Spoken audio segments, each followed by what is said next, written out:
So Shannon's friend came and was calling Shannon, but she wasn't answering. So she walked to her house with her son. Nobody was answering the door. Everything felt off. Shannon's friend called the police. The police come. He's checking the windows and everything, see anybody there, but nobody's there. Chris finally arrives in his truck. They finally go in the house. Chris Watts acting crazy like he has no idea where Shannon's at. So they're all in his house.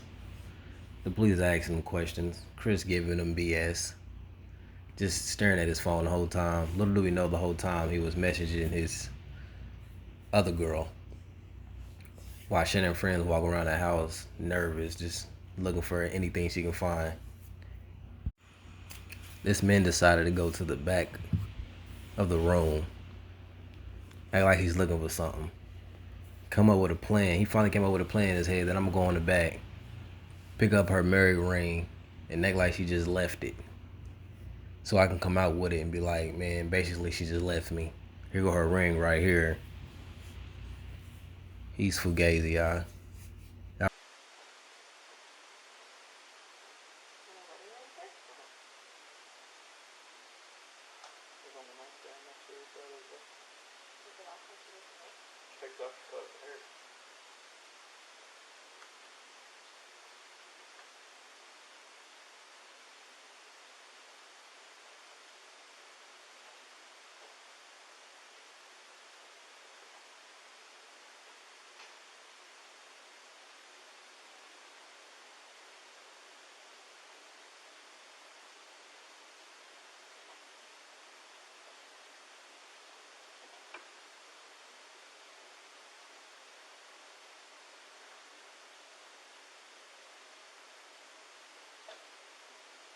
Does she do her work from a laptop, or is it just from the phone?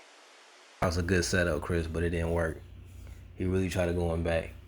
I tried. Her logins are different than mine. It's not a joint account. It's a joint account, but like she controls all of it. Like she doesn't let me do the finances because I was pretty horrible back in the day, so she just kind of. And the only thing Chris keeps saying is somebody must have came and picked her up, or she ran off with somebody else, knowing damn well that ain't the truth. So basically, this story is nuts to me. This man had 3 kids, 2 but 1 on the way. Got tired of his wife and just killed them all because he had another mistress. It's very sad, if you ask me. I guess one night he just snapped, smothered Shannon, and killed both of his kids. Drove him to his work and dumped him in an oil tank and buried Shannon in a grave outside of his job. And then had everybody on a wild goose hunt looking for his family. He on the news acting like, if you out there, please come home, knowing damn well he know where they at.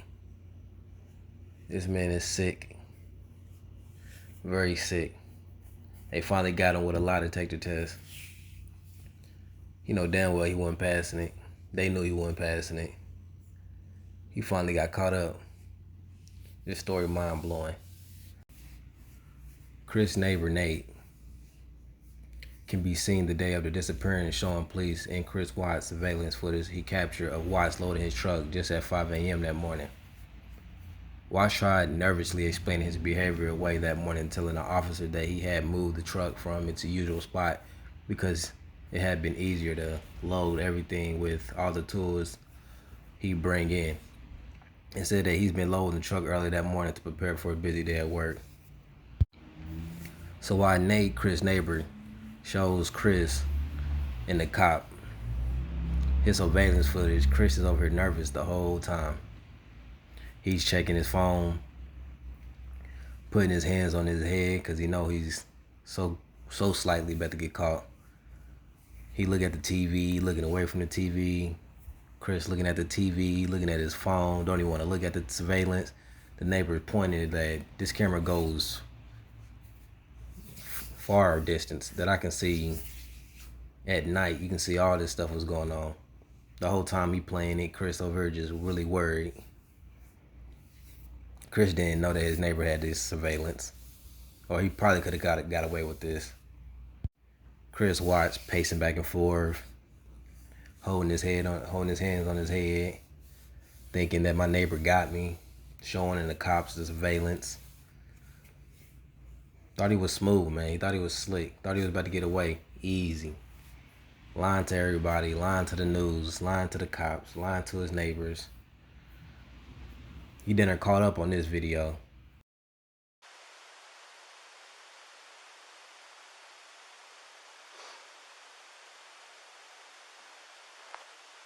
What else can I do with this?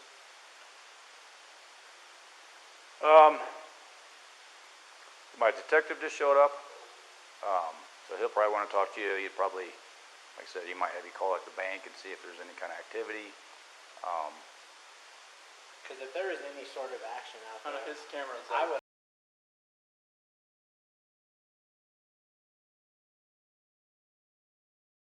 Got it. like Right.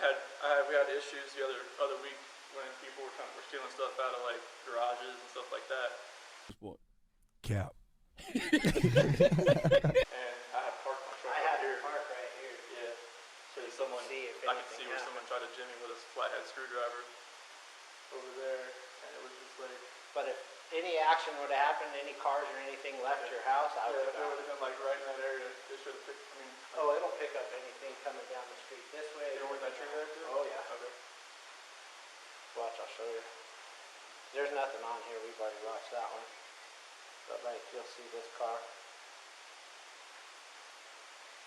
What security system do you have? Xfinity. Oh, look, you can see this car starting to drive down the street. here. That one. Oh, look. Okay. See what I'm saying? It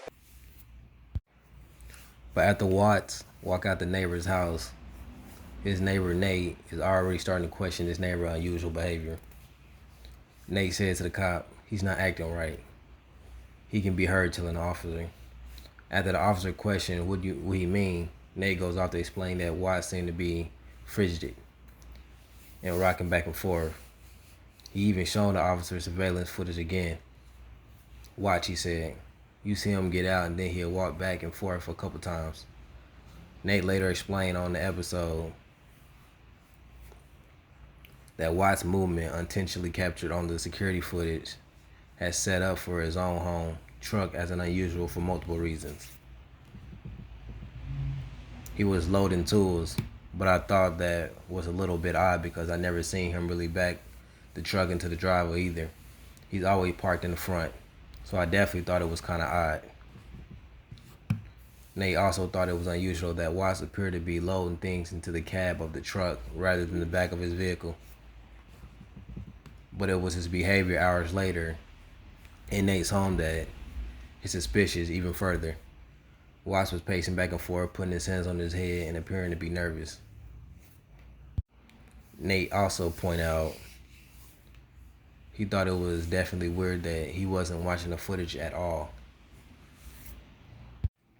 He would look for a second and then go back to his phone, or look at it for a second and then look away. And if my family was missing, I'll be glued on that TV 100% to see if he could absolutely find something.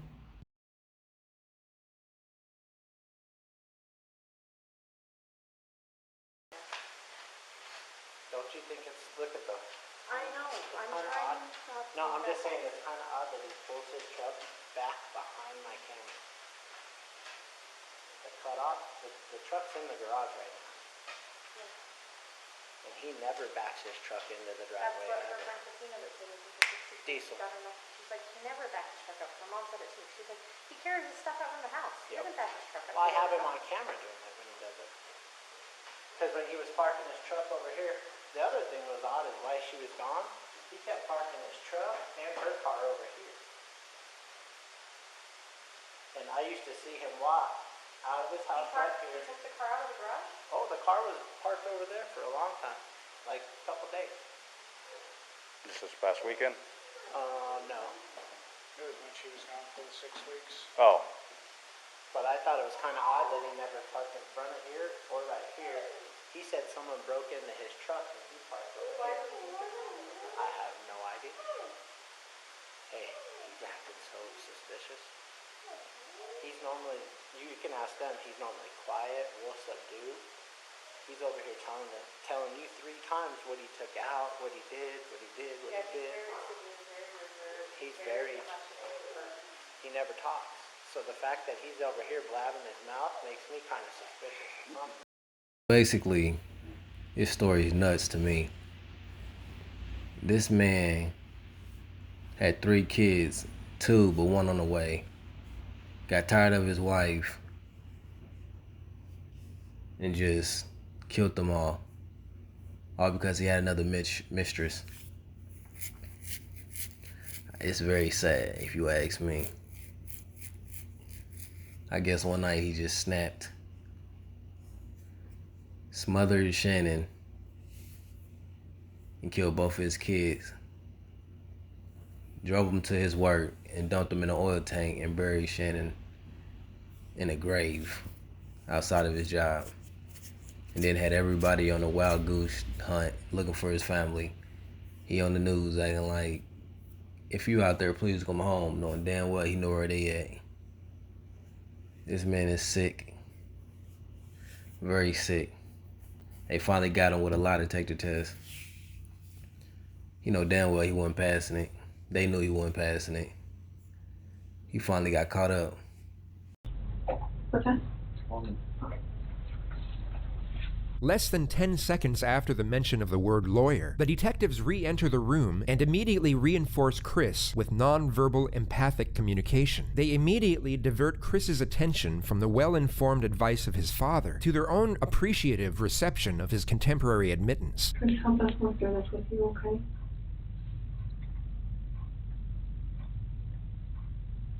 Will you tell us what you told your dad? She was in there with her. On top of her. Freaked out. I ran in there and got on top of her. What'd you do? She blew. That was my babies. Those were my kids. What happened? I wasn't looking at her. Who, Shannon? Although not the full avowal they are pursuing, Chris has still confessed partly to the crimes, and they now have one foot in the door. He is no longer free to leave. The interrogation now returns to a non-suggestive process, where the detectives will collect further information, where they will not contaminate with excessive or direct input. What's next? I have no idea what's going on. I'm shaking. Both my kids are blue and they're gone. So horrible for what I did. I didn't know what to do. Where are we now? Did the hard part. All you have left is to tell us where we're at. You have to keep them out of the cold. At that first location I went to that day. I didn't know what to do. I know. I didn't know what to fucking do. This story mind-blowing. I had to share this one with y'all. This shit's crazy, crazy. This whole time, he could have just, got a divorce. We see him and Shannon really can't pay this house in Colorado. They could have just got a divorce, separated. He went her way. He went his way, she went her way. And they could have just lived on. He could have seen his kids whenever he wanted to. If he even wanted to, pay child support or something. And go ahead and live with his other girl. But instead, he had to kill them all. Which is crazy. Now he in jail getting letters from random females because they weird. He could have just moved on. Kept it pushing. But nah, he had to do some wild shit. He's a crazy one. A weird one. An evil one. I had to show y'all this one, y'all. It's Neem, man. I'm out.